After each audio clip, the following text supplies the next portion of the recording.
ये जो हमारा जन्म हुआ ये भाग्य के अधीन नहीं है, ये नवीन भाग्य निर्माण करने के लिए है। नहीं तो आदेश ही नहीं देते भगवान। पशुओं को आदेश नहीं दिया जाता क्योंकि वो भाग्य के अधीन है।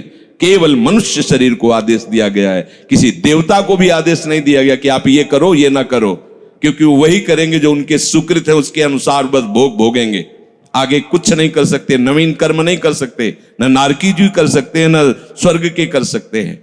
सब अपने अपने परिणाम को केवल भोग रहे हैं। यहां परिणाम उपस्थित करने का अवसर है। आप जो चाहो अपना परिणाम कर सकते हो। आप चाहो नरक जाओ, चाहे स्वर्ग जाओ, चाहे नारायण बन जाओ, जो चाहो कर सकते हो। मनुष्य शरीर है तो ऐसा शास्त्र स्वाध्याय और पंडिताई ज्ञान किस काम का, जो भगवत प्राप्ति प्रारब्ध पे छोड़ दे। तो कुछ जन हैं जो शास्त्र स्वाध्याय करके या संतों की वाणी सुनकर इस विचार में आते हैं कि मुझे क्या करना चाहिए, परिवार का पोषण या भगवत प्राप्ति। दो विभाग कर लिए इसलिए खतरा है, निर्णय नहीं कर सकता। और सही पूछो तो दो विभाग है नहीं, एक ही बात है। समझ जाओ तो वहीं वहीं भगवत प्राप्ति हो जाएगी। अब उसके विचार में आता है कि अभी तो ब्याह हुआ है, या अभी छोटे छोटे बच्चे हैं, या अभी बच्चों का ब्याह किया है, अभी नए हैं, क्या जाने संसार का। मेरी आवश्यकता है, नहीं तो संसार इनको परेशान कर देगा। और वो अपने अहम जनित कर्ता भाव से ऐसा बंध जाता है कि निर्णय ही नहीं कर पाता। श्री चरणदास जी कह रहे हैं, ए भाई समझो, जिस कर्तव्य को तुम विसार करके झूठे भाव को कर्तव्य मान रहे हो, अरे माया के दीवाने, अरे हिया नहीं रहना, करना अंत पयाना। यहां से जाना है, यहां से जाना है। ये भूल जाते हैं। माया की ऐसी भूल भुलैया है कि हमें शरीर में राग और शरीर संबंधियों के राग में सुख मिलने लगता है और लगता है कि मैं अविनाशी हूं। वैसे मैं तो अविनाशी ही है, पर विनाशी को लेकर मैं ये भूल कर बैठता है। और जिसको पकड़ा है वो सब विनाशी, सब विनाशी। गो गोचर जहां लग मन जाई, सो सब माया जानो भाई। दुनिया में लाखों का मेला जुड़ा, हंसा जब जब उड़ा तो अकेला उड़ा। समझो, ये माया की चाल है जो तुम्हें समझने नहीं दे रही। अरे भाई समझो, समझो, अरे माया के दीवानों, यहां से हमें जाना है, जाना है। कुछ साथ नहीं ले जाना है, कोई साथ नहीं जाएगा। बस तुम फंस गए हो मोह दलदल में। ये कुटुंब का मोह ऐसा मोह है कि कैसे तुम्हें बताएं। याद ही नहीं आती कि मुझे जाना है, याद ही नहीं आता कि सब छूटना है। ये समझ में नहीं आता कि मैं आया किस लिए। बड़ी विचित्र भूल भुलैया है। मोह कुटुंब के अवसर खोयो। दो बातें आती हैं, परिवार का पालन पोषण, ये धर्म पालन करूं, या हरि का भजन करके भगवत प्राप्ति करूं। तो बोले मोह कुटुंब के अवसर खोयो। अवसर मिला है तुमने, भलो पायो दांव रे, चूक ना अवसर प्यारे, भलो पायो दांव रे। बड़ा अच्छा अवसर मिला है भजन करने का, चूक गए तो फिर पछताना पड़ेगा। हरि की शुद्ध बिसराई। अब वो निर्णय करता है परिवार के पोषण का, क्योंकि मोह ममता है। पीछे का हर बार सत्संग में कहते हैं कि पीछे का रास्ता एकदम बंद हो जाना चाहिए, कि आगे कोई भयावह स्थिति आवे तो लौटने का रास्ता नहीं रहना चाहिए। उपासक को पीछे का मार्ग बंद कर देना चाहिए। पर होता क्या है, अपने लोग बहुत कमजोर हैं, तो कदम ऐसे रखते हैं पर पीछे वाला पुष्ट बनाए रखते हैं कि अगर इधर थोड़ी भी आंच लगी तो कदम पीछे करके सुरक्षित हो जाए। वो सुरक्षित नहीं है, वो सुरक्षित नहीं है, वो असुरक्षा है। परिवार का राग, अन्य भरोसा, किसी देहधारी का भरोसा, किसी वस्तुओं, ये भरोसे लायक चीज है। अरे क्षण में बिगड़ जाने वाली चीज है। भरोसा तो हरि का है, भरोसा तो हरि गुरु चरण सेवा अनुसरो। ये भरोसा कभी तुम्हें विश्वासहीन नहीं होने देगा। ये भरोसा कभी धोखा नहीं। साधुते हो न कारज हानि, कभी तुम्हारा अमंगल नहीं हो सकता। मोह कुटुंब के अवसर खोयो हरि की शुद्ध बिसराई। अब दिन तो बैल की तरह काम करने में व्यतीत हो रहा है और रात्रि नींद और भोग में समाप्त हो रही है। आठों पहर की 60 घड़ियां बेकार में इसने व्यतीत कर दी। एक क्षण भी शांति से बैठकर विचार नहीं किया कि मेरा जन्म किस लिए हुआ है, मैं क्या कर रहा हूं, और अपना कुशल चाहता है। एक छिन हरि को नाम लीन्हो, कुशल कहां ते हुई, तब लग कुशलन जीव को सपने हो मन विश्राम। स्वप्न में भी शांति नहीं मिल सकती जब तक भजन नहीं करोगे।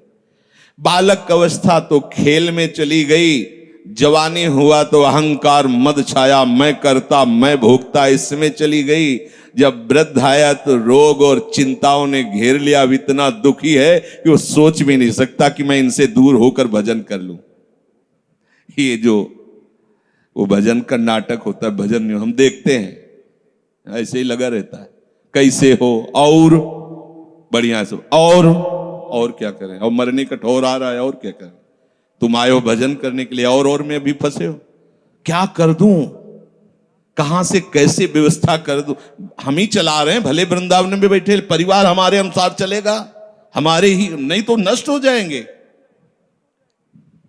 आए हैं वनवास करने के लिए, भजन करने के लिए, पूरा का पूरा प्रपंच दिमाग में पता लगता है। वृद्ध भय चिंताति उपजी, दुख में कछु न सुहाता। अरे भूल क्यों रहे हो, चेतो। साधु चेताता है जगत को, चेतो। काल रूपी शिकारी धनुष पर विष का बाण चढ़ा चुका है, तुम ठीक निशाने पे हो, होश में हो जाओ। अगर अब कोई तुम्हें निशाने से बचा सकता है तो काल का भी महाकाल हरि बचा सकता है, दूसरा कोई नहीं। आए अचानक बांधे, यम के दूत आकर अचानक बंधन में डाल करके ले जाते हैं। अब वो निर्णय कर रहे हैं, झूठे जग से नेह छोड़कर साचो हरिनाम उचारो। चरणदास सुखदेव कहते हैं अपना भला विचारो, इसी में अपना भला है। तो क्या करें, घर परिवार छोड़कर तुम्हारी तरह बाबा जी बन जाए? बाबा जी बनने से भगवत प्राप्ति नहीं होती। अगर आप बाबा जी बाहरी बात को ले रहे हैं तो उसको समझ लीजिए, बाबा जी बनने से भगवत प्राप्ति नहीं होती, प्रभु के होने से भगवत प्राप्ति होती है। वो आप चाहे गृहस्थ वेश में रहकर बनो या आप विरक्त वेश, 2 मार्ग शास्त्रों ने स्थापित किए हैं, वो प्रभु के लिए। अगर वेश बदल लिया है और परिवार का राग है, भोगों का राग है, संसार की सत्यता का भान हो रहा है कि सब सत्य है, कोई फर्क नहीं पड़ता। वेश परिवर्तन से कोई फर्क नहीं पड़ता। गधे की पीठ में चाहे मिट्टी ला दो, चाहे कबाड़ ला दो, चाहे बेद ला दो, उसको बाहर से मतलब है। शरीर में चाहे लाल कपड़ा पहनो, चाहे सफेद पहनो, चाहे काला पहनो, चाहे नीला पहनो, चाहे पीला पहनो, ये तो वस्त्र है। आपका उद्देश्य क्या हुआ, आपका अपनापन कहां गया, ये खास बात है। कहीं ऐसा नहीं लिखा कि बाबा जी बनने से वो मोक्ष पद प्राप्त, नहीं। जहां संत की बात आएगी वहां लक्षण होंगे, जहां भगवत प्राप्ति की बात आएगी वहां मन का प्रभु में तन्मयता होना, प्रभु में डूबना, प्रभु के चिंतन में मगन होना होगा। वो चाहे गृहस्थ हो चाहे विरक्त हो, दोनों के। एक है कि संसार का व्यवहार पसंद नहीं तो वो निवृत्ति मार्ग का पथिक बन गया, और एक है कि संसार के व्यवहार को भगवत स्वरूप समझकर, भगवत अर्पित करते हुए अपने को प्रभु का मानकर, प्रभु को अपना मानकर चल रहा है, ठीक वैसे ही भगवत प्राप्ति उसको भी होगी। हम लोग जब सत्संग में बात सुनते हैं तो निर्णय करने के लिए हमारा ही हृदय होता है। अब लगा कि नहीं ठीक है, भजन तो करना है, पर हम ऐसा नहीं है कि कर्तव्य के लिए रुक रहे, पर कुछ समय अब हम लेंगे, फटाफट सब निपटा के। तो तुमसे भी चतुर काल है, वो उतने ही समय में तुम्हें निपटा देगा। बहुत चतुर है। हमने बहुत से लोगों के मुझसे सुना है कि बस ये काम हो जाए हम आए, आज तक वो लौट के नहीं आ पाए, क्योंकि वो गली ऐसी है, क्या है, बहुत दलदल है आगे। जो गया ना मोह कलिल में डूबा, अब निकल पाना बड़ा मुश्किल है।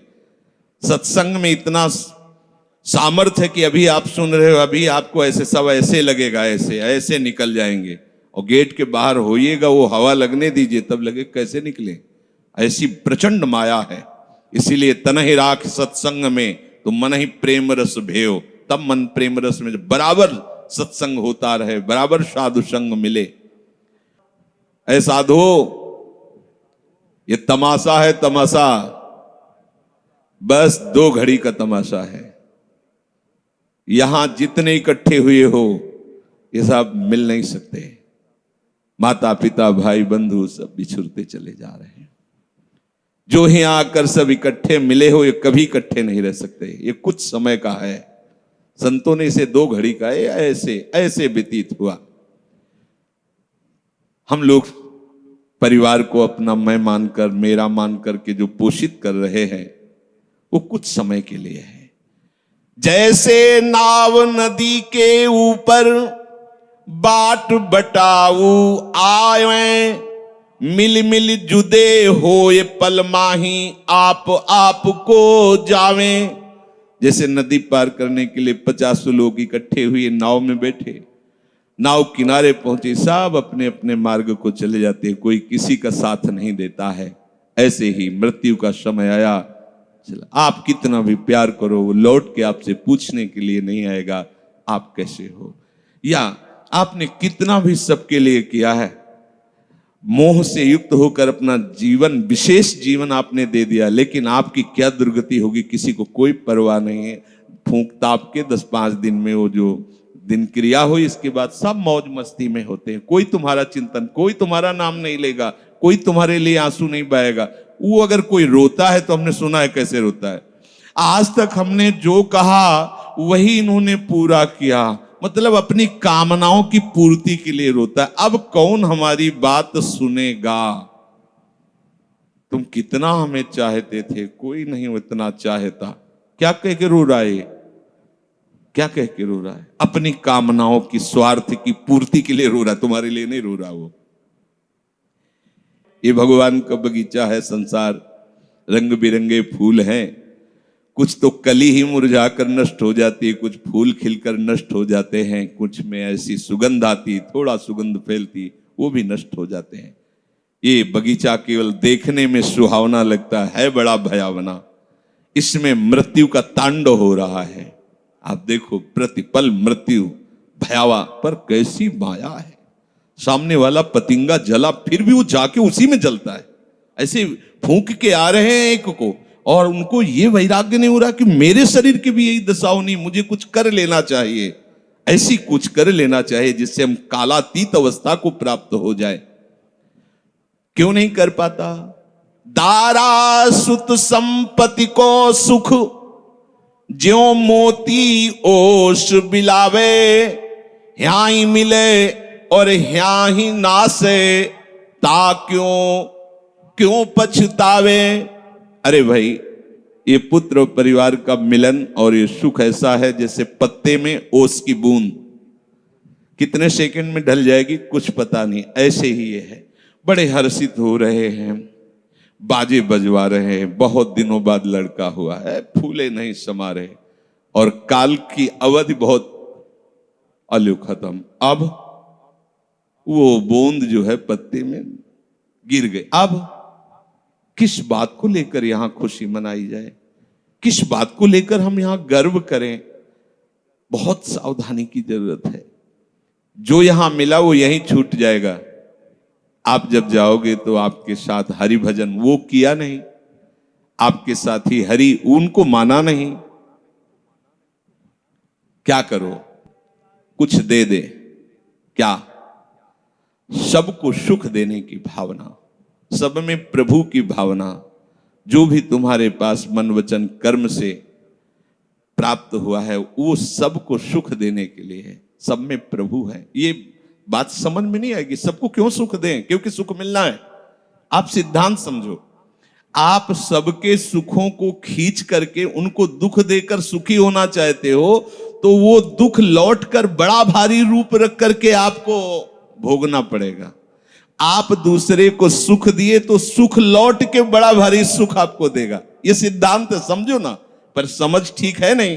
तो हम दूसरे को दुख दे करके अपने को सुखी मानना चाहते हैं तो वो दुख बहुत बड़ा रूप रख के आता है और हम दुखी हो जाते हैं। नहीं, आज तक तो सब लोग सुख के लिए ही कर रहे हो, तो सुखी हो जाना चाहिए। मतलब गलत है, कहीं ना कहीं सिद्धांत गलत है।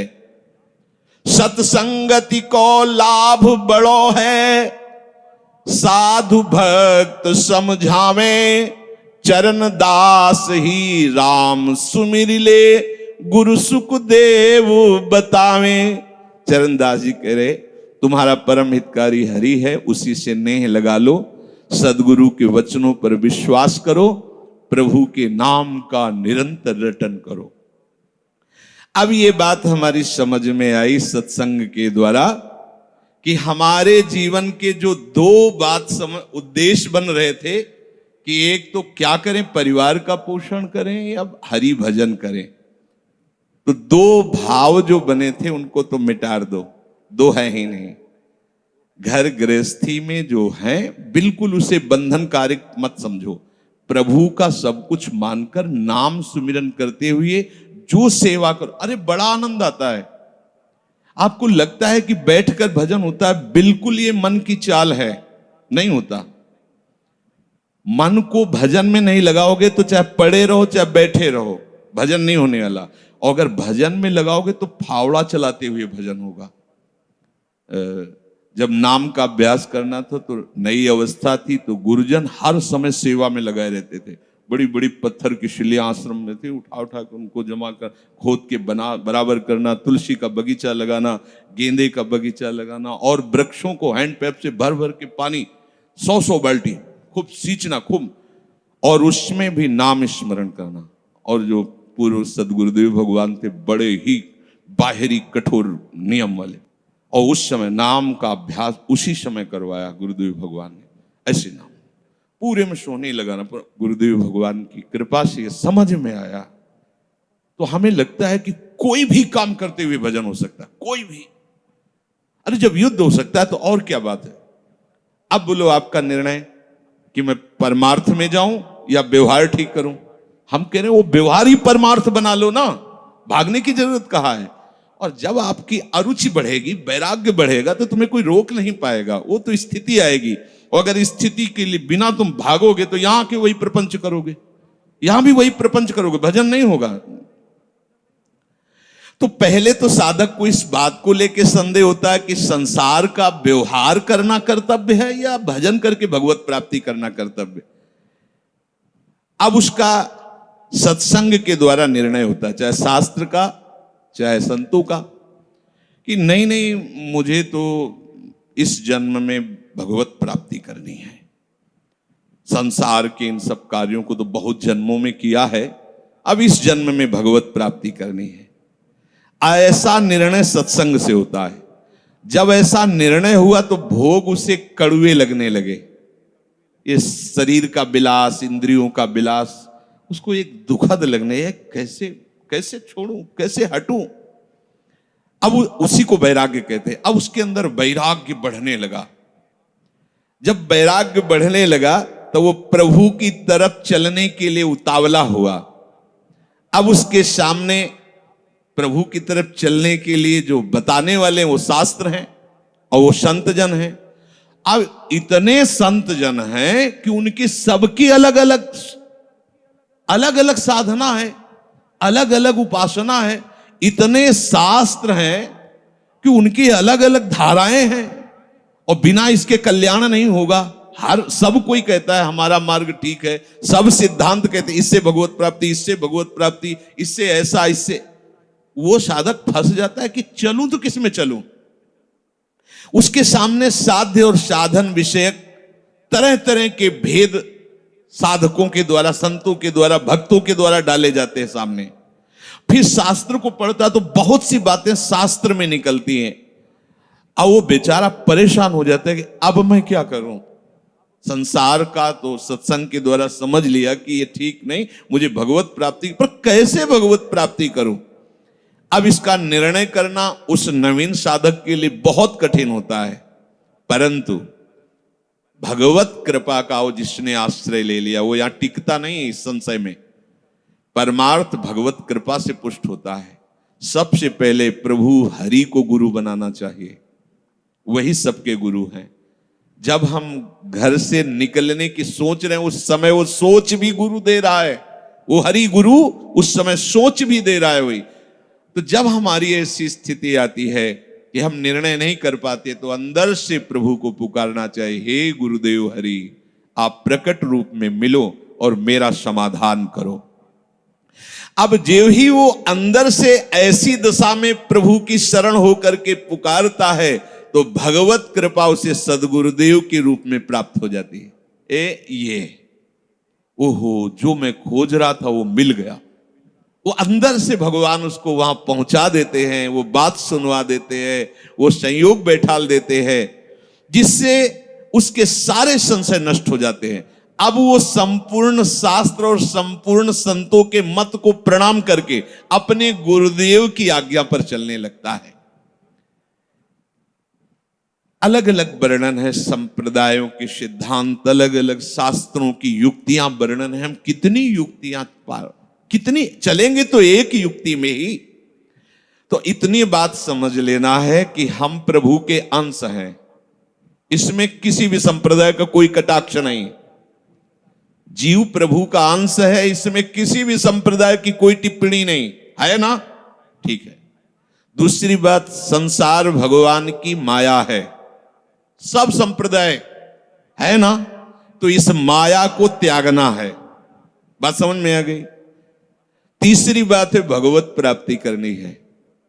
ये तीन बातें किसी भी संप्रदाय में कहीं भी कोई काट नहीं इनकी।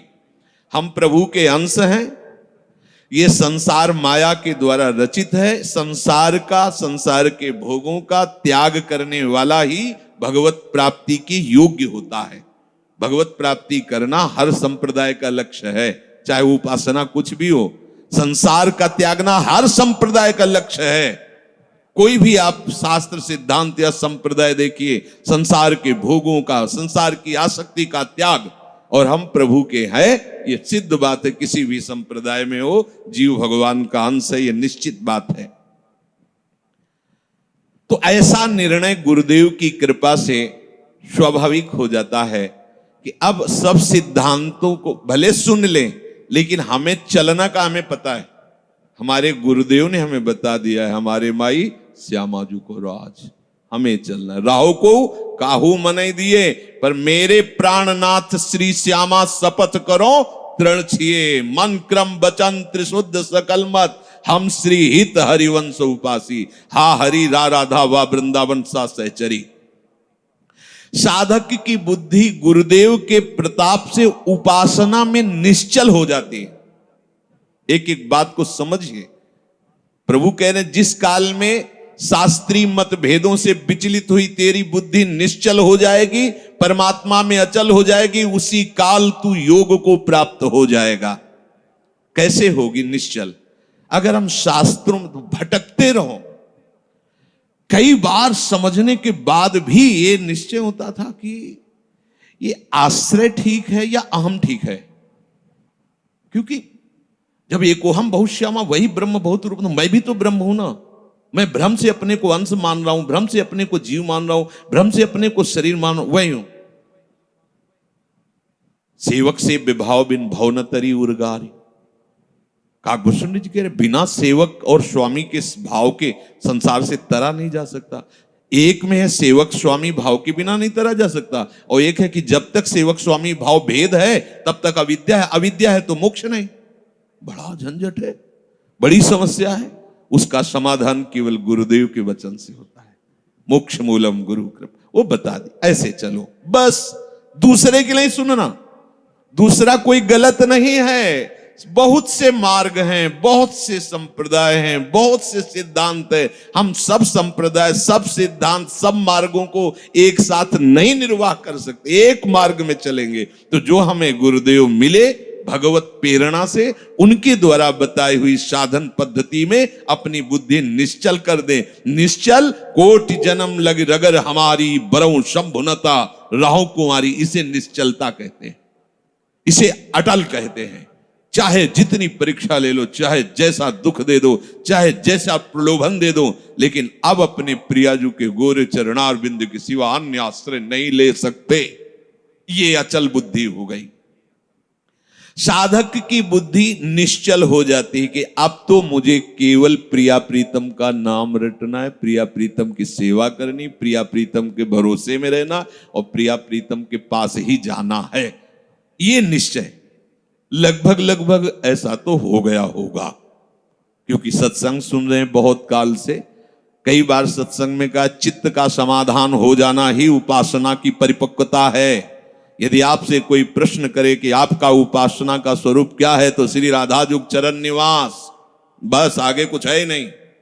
हमारा केवल उपास्य तत्व प्रेम, प्रेम का मूर्तिमान स्वरूप लाडली लाडली के गोरे चरणारविंद, बस। भजन साधन ये सब उनकी कृपा से हो रहा है। हमारा लक्ष्य केवल लाडली, भरोसा केवल लाडली, अपनापन केवल लाडली। अभी जीत गए, अभी जीत गए। ज्यादा जैसी तरिवंश प्रपंच बंच सब काल ब्याल को खायो, यह जिए जान श्याम श्यामापद कमल संग सिर नायो। मुझे प्रियालाल को प्राप्त करना ये दृढ़ निश्चय हुआ गुरुदेव की कृपा से। ऐसा दृढ़ निश्चय होने वाली बुद्धि को अचल कहते हैं। जब दृढ़ निश्चय हो जाता है तो साधन अब सिद्धावस्था में परिणित होने लगता है। ध्यान रखना, जब तक ये करें कि ये करें कि ये करें कि ये करें ऐसा चलता रहता है तब साधक रहता है। और जब ये निश्चय हो गया है अब उसका साधन सिद्धावस्था की तरफ जा रहा है, क्योंकि अब उसको निश्चय की जरूरत नहीं, वो हो चुका है। प्यारी जो प्यारे जो वृंदावन धाम, नाम रूप लीला उनके गुणों का गायन, ये हमारा तय हो चुका है। इसमें कोई मिलावट नहीं होगी। अब साधन नहीं हो रहा, अब वो धीरे धीरे परिपक्व हो रहा है, गाढ़ हो रहा है, वो सिद्धावस्था की तरफ जा रहा है। तभी प्रभु कह रहे हैं कि बुद्धिस्तदा योग मवाप्स्यसि, अब वो योग को प्राप्त हो रहा है। निश्चय हो गया, अब योग को प्राप्त। देखो निश्चय है कि नहीं, ना हो तो कर लीजिए। अब हमें साधन संबंधी जिज्ञासा नहीं रहनी चाहिए कि मुझे क्या करना है। अगर ये जिज्ञासा रही मुझे क्या करना है तो सब किया कराया माटी हो गया। मुझे क्या करना है, प्रियाजू कहूं, प्रियाजू के लिए श्वासें, प्रियाजू के लिए शक्ति है, उन्हीं के द्वारा दी, उन्हीं की, चाहे गृहस्थी में हूं चाहे विरक्ति में हूं, प्रियाजू कहूं, प्रियाजू के लिए चेष्टा करूं। प्रियाजू ही हमारी मालिक है, हमारे जीवन का पूरा अधिकार प्रियाजू को है। अब वो दुख दें सुख दें, लाभ है हानि है, दुर्गति है नरक है स्वर्ग है, इसकी मुझे कोई परवाह नहीं। इतना तो निश्चय हो जाना चाहिए। और इतना निश्चय हो जाए तो भगवान से भी कृपालु हमारी लाडली जी हैं। भगवान को बहुत करुणा समुद्र कहा गया है भी, लेकिन उस करुणा समुद्र का गाढ़ रूप श्री लाडली जी महाराज हैं। अरे इनके भरोसे हो जाने पर अलबेली सरकार है, कहीं आज तक पर जल्दी कोई भरोसा इधर का पा नहीं पाता, क्योंकि ये एकांतिक महल है। और जिसे भरोसा मिल गया वो निहाल हो गया, निहाल हो गया। अब उसे प्रियाजू के साथ नित्य संयोग का अनुभव होने लगेगा। ध्यान दीजिए, बुद्धि का निश्चय, उपासना का परिपक्व अवस्था की तरफ पदार्पण हो रहा है। अब उसे प्रतिपल लग रहा है कि प्रियाजू हमारे साथ है। लग नहीं रहा है, छिन छिन बिहरत संग, सेवक जी कह रहे छिन छिन बिहरत संग, छिन छिन निरखत प्रेम भरी, और छिन जस कहत अभंग, ये जो कृपा हरिवंश की। निश्चय में जितनी कमी होती भगवत प्राप्ति में उतनी ही देरी होती है। निश्चय में जितनी कमी होती है भगवत प्राप्ति में उतनी देरी होती है। क्रिया से भगवत प्राप्ति नहीं है, निश्चय से भगवत प्राप्ति है। निश्चय गुरु कृपा से होता है, गुरु वचनों से होता है, सत्संग से होता है। जब बुद्धि अपने आराध्य देव में निश्चल हो जाती है तो उसे नित्य योग का अनुभव होने लगता है। संसार से संबंध विच्छेद करने के लिए बुद्धि को निश्चल होना ही चाहिए। अगर निश्चल, तभी हम कई बार कहते हैं माता पिता का भरोसा रखेंगे तो आप हमारे आराध्य देव और गुरुदेव के वचनों पर चल ही नहीं सकते। भोगेश्वर प्रसक्ता नाम तया प्रहृत चेतसाम व्यवसायत्मिका बुद्धि समाधो न विधीयते, नाटक हो जाएगा। अगर ऐसा होता तो रघुनाथ दास गोस्वामी जी जगन्नाथ जी में अखंड भंडारा शुरू कर देते। हलवाई भेजे थे, रुपए भेजे थे, दोनों पिता जो भाई थे बड़े अरबपति खरबपति उस समय थे। मजूमदार पदवी उनको प्राप्त थी, पूरा राजा महाराजाओं जैसा नहीं। जगन्नाथ जी के सिंहपौर पर खड़े होकर भीख मांगकर खाते और वो सब त्याग दिया। ये है परमार्थ का स्वरूप। ऐसा संसार से संबंध विच्छेद करने के लिए तैयारी करनी ही है। ये शरीर और शरीर के संबंधी भोग और शरीर संबंधी रिश्ते नातेदार, यही संसार है। इससे अंदर से संबंध विच्छेद किए बिना कोई न भक्त हो सकता है, न महात्मा हो सकता है, न भगवत प्राप्ति कर सकता है।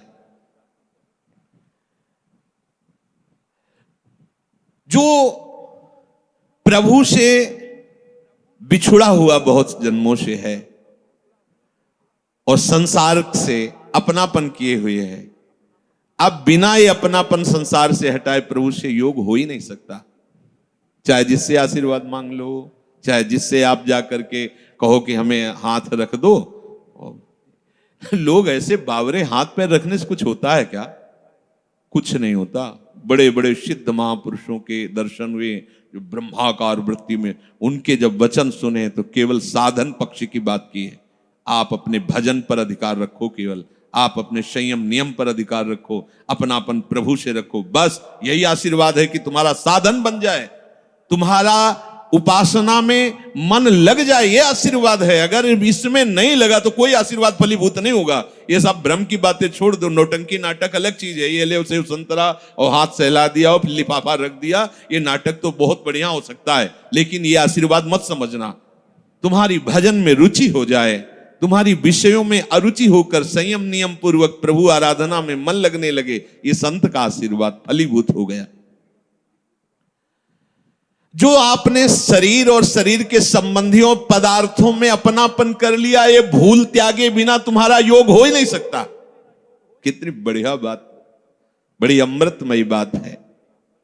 और जब आप संसार से वियोग करोगे तो प्रभु से योग स्वाभाविक हो जाएगा, करना नहीं पड़ेगा, क्योंकि वो हमारे हैं। संसार से योग करना पड़ता है, योग होता भी नहीं है। कहां अपने हाथ में कुछ लग रहा है क्या? प्रतिपल आयु नष्ट होती चली जा रही, प्रतिपल जो वस्तु पदार्थ सब दूर होता चला जा रहा है, आप उसे पकड़े हुए केवल हो। और इनको छोड़िए तो प्रभु से योग करना नहीं पड़ेगा। हमारा योग है वही जागृत हो जाएगा, स्वाभाविक जागृत हो जाएगा। हमारी बुद्धि प्रभु में निश्चल हो जाएगी। अब प्रश्न बनता है कि जिसकी प्रभु में बुद्धि निश्चल हो जाती है उसके क्या लक्षण होते हैं? अर्जुन जी कह रहे, स्थित प्रज्ञस्य का भाषा समाधिस्थस्य केशव, स्थित धी किम प्रभासेत किमासीत ब्रजेत किम। जिसकी बुद्धि प्रभु में स्थिर हो जाती है, अचल हो जाती है, निश्चल हो जाती है, उसके क्या लक्षण होते हैं? अर्जुन ने पूछा। वो स्थिर बुद्धि वाला कैसे बोलता है, कैसे बैठता है, कैसे चलता है और कैसे व्यवहार करता है? बहुत सुंदर विषय है। जिसकी बुद्धि प्रभु में स्थित हो गई है, अर्जुन जी प्रश्न कर रहे हैं कि वो कैसे लक्षण होते हैं तो समझा जाए कि इसकी बुद्धि स्थित है। वो कैसे बोलता है, उसकी वाणी से कैसे पहचान किया जाए कि जो बोल रहा है ये स्थिर बुद्धि वाला है, या जो बोल रहा है वो चलायमान बुद्धि वाला है। अभी परमात्मा में इसकी निश्चयात्मिका बुद्धि नहीं हुई है। वो बैठता कैसे है, वो व्यवहार कैसे करता है, वो चलता कैसे है? अर्जुन जी ने ऐसा प्रश्न किया तो प्रभु उत्तर दे रहे हैं कि प्रजहाति यदा कामान, बहुत अमृतमय वचन है। प्रजहाति यदा कामान सर्वान् पार्थ मनोगतान् आत्मन्येवात्मन तुष्टः स्थित प्रज्ञस्तदोच्यते। आहा, जो स्थित प्रज्ञ बुद्धि, स्थित अचल, जिसकी बुद्धि अपने आराध्य देव में अचल हो गई है। किसकी? जिसकी संपूर्ण कामनाएं भली भांति शांत हो गई है। आहा, सर्वान कामान, संपूर्ण कामनाएं प्रजहाति, भली भांति शांत हो गई, अब कुछ नहीं चाहिए। वो अपने आप से अपने आप में संतुष्ट रहता है। इसके दो भाव हैं कि वो अपने आत्मस्वरूप में नित्य आनंद में डूबा रहता है। भक्ति में वो अपने आप से अपने आप में आनंदित। अपने आप कौन है? हमारे प्रभु है। किसी क्रिया से नहीं, किसी पदार्थ से नहीं, बाहरी किसी सपोर्ट से नहीं, इसीलिए अपने आप से, आत्मन्ने वात्मना तुष्टा, अपने आप से। प्रियाजू को सबसे ज्यादा प्रसन्नता और सुख पहुंचाने वाली बात है आपको अपने आप को दे देना है। यही सबसे बड़ी सेवा है। हम लोग बचा के अपने को रखते हैं और पदार्थ आदि देना चाहते हैं। हम महीना तुम्हें दे सकते हैं, हम रुपए क्या भोग सामग्री दे, लेकिन हम, हमारे लड़के, हमारा परिवार, हमारी ये, हमारी हम, ये सब मायाकृत है वस्तु, जो जहां जैसा ठीक है। आप अपने आप को दे दो, ऐसा नहीं हो पाता। आप अपने आप को बचा के रखते हैं, अपना अस्तित्व बना रखते हैं, रंग नहीं आएगा। मैं ये मन आदत सो मई बुद्धिम निवेश है, मेरे में मन बुद्धि को अर्पित कर दो। फिर जब आता है कि कैसे करें, फिर वो साधन पद्धति प्रारंभ कर दी जाती है। नहीं तो सही पूछो तो इसमें साधन का कोई योग नहीं होता। आप समझ नहीं पाते, इसलिए साधन का योग कि करो, धीरे धीरे आपकी जो पूर्वाभ्यास हो मिटे, तब ये बात सीधे प्रियाजू की प्राप्ति के लिए आप पर्याप्त हैं। निश्चय कर लो श्यामाजू की सेवा। अब जैसी दिनचर्या है उस पर थोड़ी दृष्टि डाल लो कि श्यामाजू के विरुद्ध आचरण ना होने पाए। मस्त रहो, भरोसे पे मस्त रहो। देखो सारे सद्गुण दैवी संपदा आपके अंदर आ जाएगी। सारे शरीर को स्वीकार करके भोगों में सुख है ऐसा माना तो सारी आसुरी प्रवृत्ति आ गई है। मानने मात्र से आपने केवल माना कि मैं विरक्त हूं तो बहुत से अंकुश अपने आप लग गए। विरक्त हूं, जहां आपकी मान्यता होती वैसा रंग चढ़ने लगता है।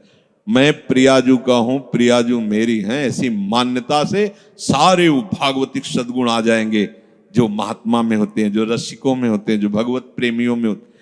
अब ये बात समझ में नहीं आती, इसीलिए फिर लगाया जाता है आप ऐसा करो, इनको त्यागो, उनको, छोटे छोटे छोटे छोटे सब करते हुए जब यहां आता है, अगर वो अपने आप को नहीं दिया, ये सब कर रहा है तो उसका फल होगा प्रियाजू नहीं मिलेंगी।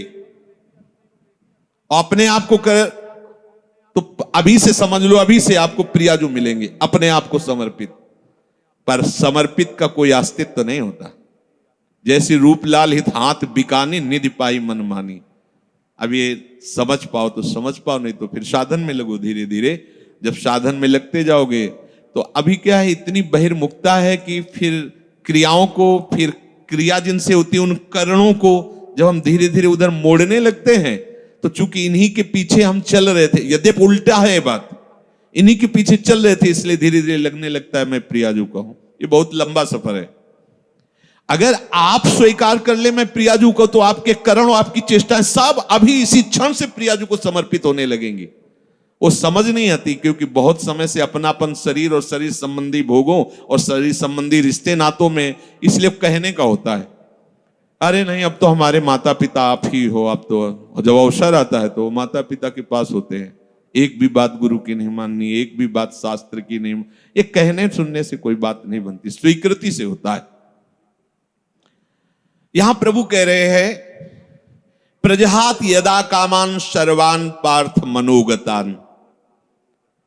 जब उपासक ये निश्चय कर लेता है कि प्रभु के सिवा मेरा कोई नहीं, अब जो कामनाएं होती वो सुख के लिए होती। कोई भी कामना, ये खाऊं, ये देखूं, ये सुनूं, चलो हमारी ऊंची स्थिति नहीं, पर उसे हम प्रियाजू के ऊपर छोड़ देते हैं।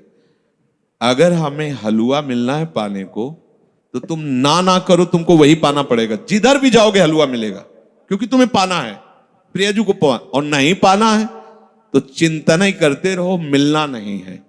क्योंकि आप तो काहे को चिंतन, अगर कामना स्फुरित भी होती है तो उसे सीधे प्रियाजू को समर्पित करो। देखो प्रियाजू ये बात है, एक तो समर्पित करने की जरूरत नहीं, उनका मकान वो खुद जान रही, कौन सी खिड़की टूट रही, कौन सा कहां क्या हो रहा, उनका मकान है ये।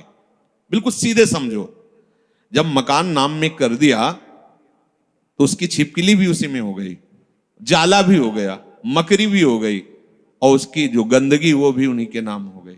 आप समझो, बिल्कुल समझो, मकान नाम हो गया ना, जैसे कहते सब पूरा हो गया उसमें, अच्छा बुरा जो भी था सब नाम। ऐसे ही जीवन प्रभु के हवाले कर दिया। अब आप निश्चिंत। एक सूत्र नारद जी ने लिखा है कि जो उपासक ऐसा समर्पित हो जाता है, उसके काम क्रोध लोभ मोह मद मत्सर ये भी समर्पित हो जाते हैं, ये सब भगवत स्वरूप हो जाते हैं। ये विरोध तभी करते हैं जब हम भगवत विमुख है, देहाभिमानी, इसलिए जलाते हैं, हमें भ्रष्ट करते हैं। और जिस समय आप भगवत तो ये सब भगवत स्वरूप हो जाते हैं, ये सब प्रभु को समर्पित हो जाते हैं। जिस समय उपासक मन में आई हुई संपूर्ण कामनाओं को भली भांति त्याग देता है, अब ये थोड़ा समझना होगा यार, रुक के। हमारे अंदर जो सुख भोग की लालसा, यही कामना पैदा करती है।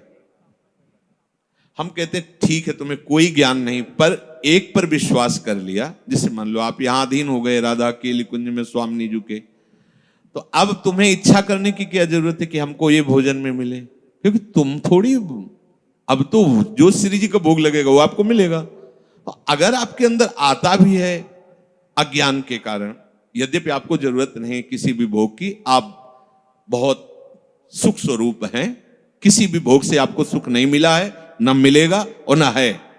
आप इतने सुख सिंधु हैं कि बिल्कुल ये समझ लो तटस्थ हैं।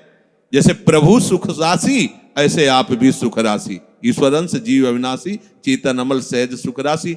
पर अपने स्वरूप का बोध न होने के कारण शरीर भाव से आपके अंदर जो कामनाएं, तो जब शरीर समर्पित कर दिया तो कामनाएं भी समर्पित हो गई।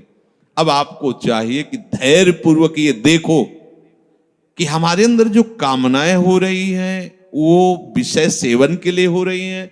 अब मेरा अधिकार नहीं है क्योंकि श्री जी को समर्पित है। अगर ये होना होगा तो अब हमको इसके विषय में नहीं सोचना है, अब वो हमारे योगक्षेम का वहन करेंगे, अब हमें चिंता नहीं करनी। इस भाव से कामनाओं के जो आप जलन में जलते उसको त्यागो, क्योंकि बिना कामना त्यागे, आगे बात नहीं बनी, कामना करते क्यों कामना करते हो?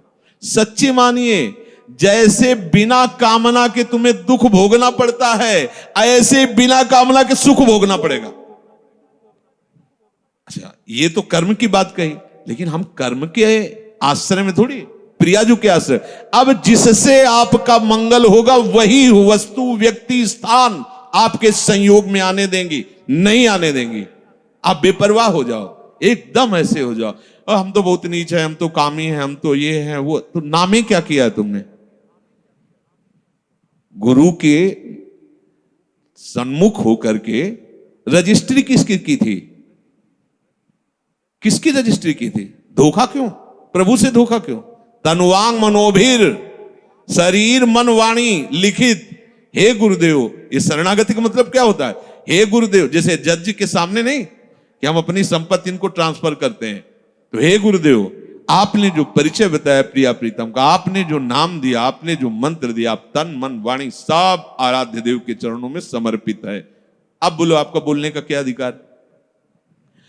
आप पूरे के पूरे अहम में रहते हो, लिखा पढ़ी भी कर दे तो कैसे होगा? मान लो ये जमीन किसी ने लिख गई श्री जी के नाम, और आके यहां सत्संग नहीं होगा, कैसे तुम ऐसा कैसे बोल सकते हो? ऐसे ही होता है। आप कहते हो कि तनुवांग मनोभिर मलय सोहम तविवाश्रित, और फिर इसके बाद अहंकार का खेल दिखाते हो, तो दिव्य शक्तियां जो आपको धक्का मार के बाहर निकाल, झूठा कहीं का।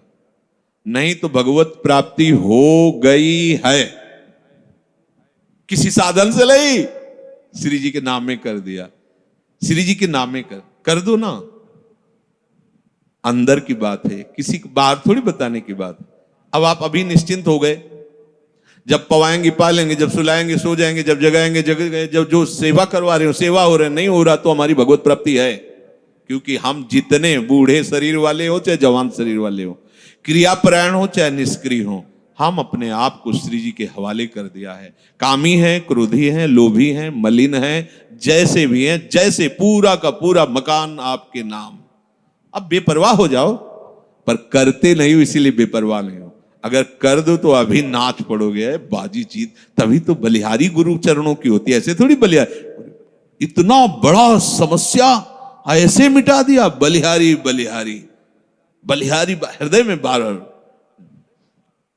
नाम सुकृत धन अपनी जीवन अति हित मान देत वरदान। ये हमें बहुत बड़ी वस्तु मिल गई। अब जब समस्त कामनाओं का त्याग करके एकमात्र निश्चल बुद्धि प्रभु में होती है तो उसे कहा जाता है स्थित प्रज्ञ। ऐसा समझ लो जैसे भुना हुआ चना, भुने हुए चने को कहीं भी कितने भी गीली मिट्टी में खाद डाल के आप कभी अंकुरण नहीं हो सकता। ऐसे जो स्थित प्रज्ञ होता है, कोई भी भोग वासना उसके हृदय में हलचल नहीं पैदा कर सकती, वो निरपेक्ष होकर भोगता है। प्रसाद अच्छे से अच्छा या प्रतिकूल या अनुकूल, जैसी भी परिस्थिति वो बाहरी है। जैसे आप क्या पाके कैसे हो, आपको अपने को क्या परेशानी, ऐसे ही इसको इसका प्रारब्ध है या इसको प्रभु ने निश्चय किया है कि हलवा पाना, पा लिया। उसको कोई इसमें हर्ष नहीं होता आज हलवा नहीं, नमक रोटी मिल गई या ऐसे कुछ रूखा सूखा, कोई शोक नहीं उसके लिए। कोई यार 10 दिन से तो ऐसे ही चल रहा है, कुछ ऐसा मिलना चाहिए, कुछ वैसे, कोई हलचल। क्यों? क्योंकि वो भोगता नहीं, वो शरीर नहीं है, प्रियाजू को अर्पित है, जैसा जो कुछ। अब ये थोड़ा समझना चाहिए, कब समझोगे, कब इस पे चलोगे। स्थित प्रज्ञ वही है, उसी की बुद्धि प्रभु में निश्चल मानी जाती है, जो सर्व कामनाओं का त्यागी होता है। कोई खास बात नहीं है, और इतनी बड़ी बात है कि जन्म जन्म रगड़ करते रहो फिर भी इससे नहीं निकल पाओगे। और इतनी हल्की सी बात है, कनेक्शन कटा पूरा सब खत्म, से ले चलो पूरा सब खत्म। अहंकार केवल श्री जी के चरणों में, अपनापन श्री जी के चरणों में कर लो, ये सब ठीक हो जाए। सब बिगड़ा रहे तो भी भवन किसने खरीदा है? ये भवन किसका है? खंडहर पड़ा है, टूटा है, जाला है, कोई शोभा नहीं, बैठने लायक नहीं है, बढ़िया है, लेकिन खरीदा किसने? बोले अमुक। अरे बोले 2 मिनट में सब ठीक कर देगा। उसके लिए क्या है ये? बस आज वो अपिचेत सुदुराचारो भजते माम अनन्य भाग साधुरेव समन्तव्य सम्यक व्यवसिता। ऐसा खरीदा किसने है? प्रभु के वचन है, गीता जी में आगे आएगा। अपिचेत सुदुराचारो, सुमन सांगोपांग दुराचार करने वाला वर्तमान में, लेकिन उसने निश्चय कर लिया कि अब मेरा केवल भगवान ही उद्धार कर सकते हैं, मैं बहुत नीच और पापी हूं, केवल भगवान ही। भगवान करे साधु मानो, बोले कैसे माने साधु, ये तो खंडहर पड़ा है, हर जगह से बेकार है।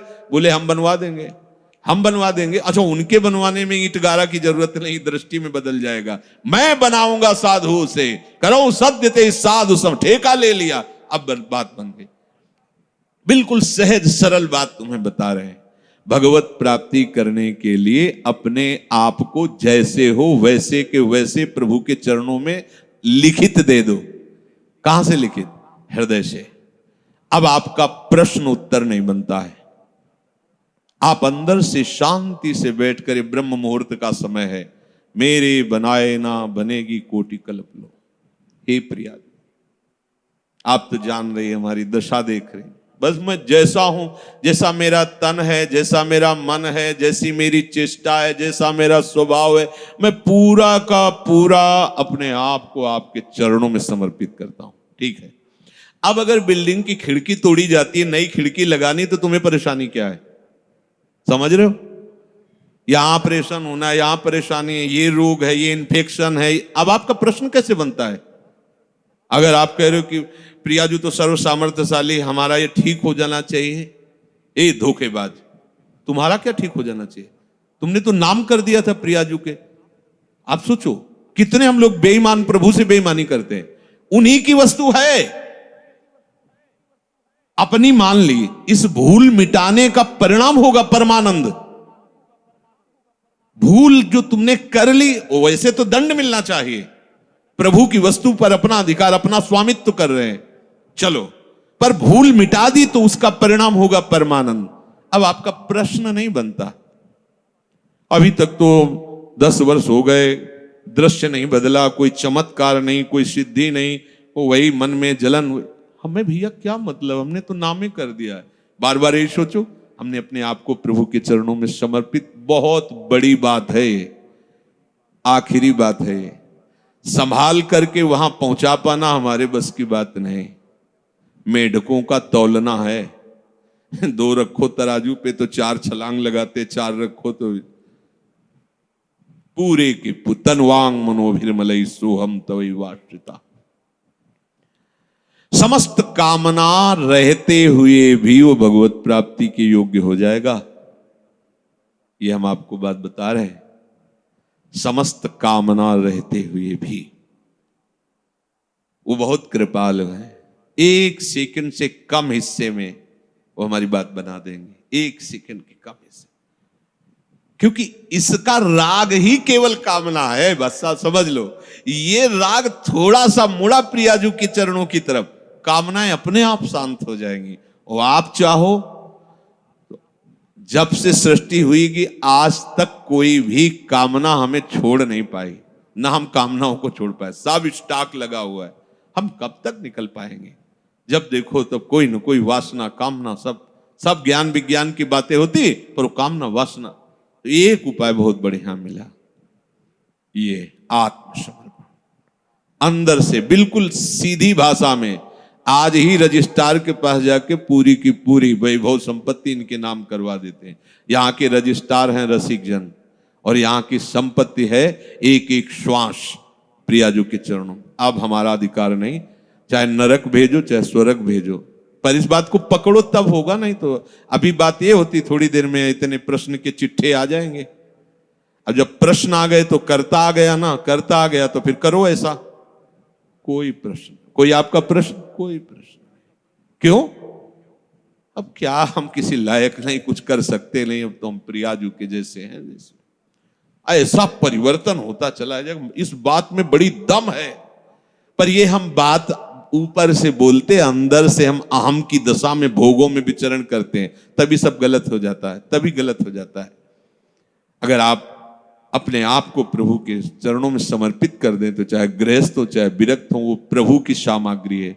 जैसे सिंह के सामने से उसके शावक को कोई पीड़ा नहीं पहुंचा सकता, भय नहीं दे सकता, ऐसे हरिराम व्यास जी ने पद में लिखा है, श्यामा श्याम के आश्रित को कोई भी भोग रोग शोक साप ताप ये कुछ स्पर्श नहीं कर सकता।